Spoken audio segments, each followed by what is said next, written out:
Hi, welcome to another serious training video. This time we'll be learning about how to run the scoreboard for Crown Sports Ministries. At first you will get this fine carry-on luggage with a scoreboard in it from either the volleyball closet or the basketball closet as shown in the training video. It's also possible that Sports Ministry will deliver it, but either way, that's the gym manager's job, and the gym manager will be responsible for acquiring this. Let's take a look at the hardware inside of this fine bag. Ooh, a scoreboard. Pull the scoreboard out and set it on the scoring table. There's a plug attached. Make sure the plug is plugged into the sturdy and electrically safe plug at the very back. And also you should find some extension cords in there. As you remember from the training video, we have an outlet right here to plug into. So when you plug in your scoreboard from the score table, you'll run your extension cord over here, plug it in, and you are good to go. Wonderful. Now we're set to learn how this thing works. Hi, now that we're all plugged into the wall, we'll plug into the unit here, again, where it's very safe and there's no looseness in the connection at all there, and we have nothing to worry about. And then we'll turn it on at the very bottom. You want to look for any clear buttons to clear it out.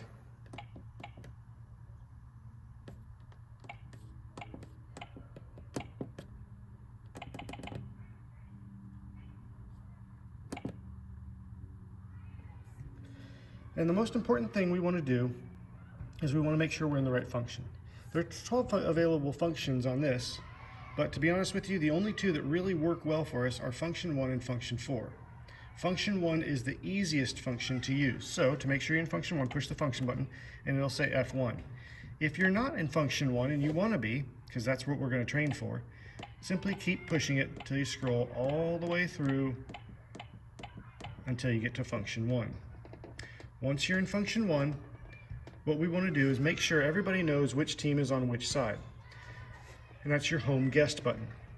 For the top one, it says the home team is on that side if you look at the front of it. For the second one on the bottom, it says the home team is on that side. If you don't want to show that because you're just being obstinate, then you push it a third time and there'll be no indicators right here and nobody will be shown as the home or guest team. The next thing we want to do is set the timer. We're only going to use this timer. There's another timer over here. We don't know what that one's for. And nobody does, so we don't want to find out. At the beginning of the game, you're going to set a 20-minute timer. Here's your minute additions right here. This is all we care about. I don't know what these are for. I don't think anybody does. Just add it up to 20. Let the referee tell you when to start by blowing his or her whistle.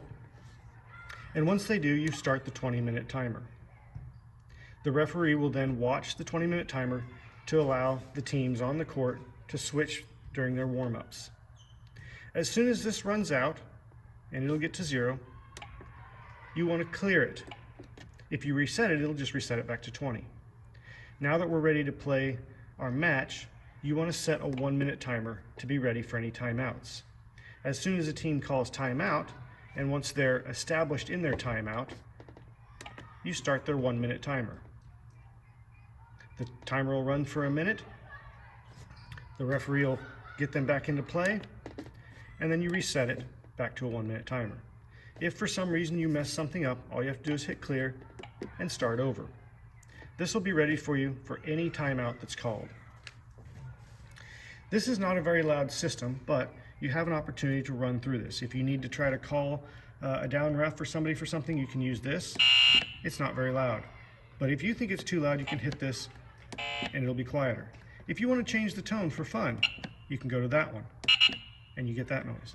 Or quieter version, or off. To keep track of score while the match is going on, whenever you see the referee pointing to one team gaining a score, you simply give them a point. This is your scorekeeping zone down here. If the other team gets a score, it's right here. If you accidentally give a team the wrong score, you take it away by hitting the minus button. That's really all that needs to be done to keep track of the score during our games. It's pretty simple, and you're not going to mess anything up. You can reset or clear anything. If you want extra credit while you're scorekeeping, then you can set the period so that people know what period that we're in if they show up late to a game. Now, if you use this period button here, it only goes to 4. So if you're at a varsity match that goes to 5, it's not going to get you everything you need.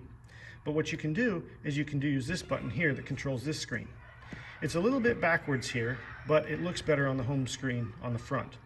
So if you use this one to show that we're in period 1, I know it says 10 here, but on the other side it'll say 0, 1, so that'll look like period 1. As soon as we're into the second set, go to the third set, go to the fourth set, and go to the fifth set. And now you're done. That's all for this amazingly interesting instructional video on the scoreboard.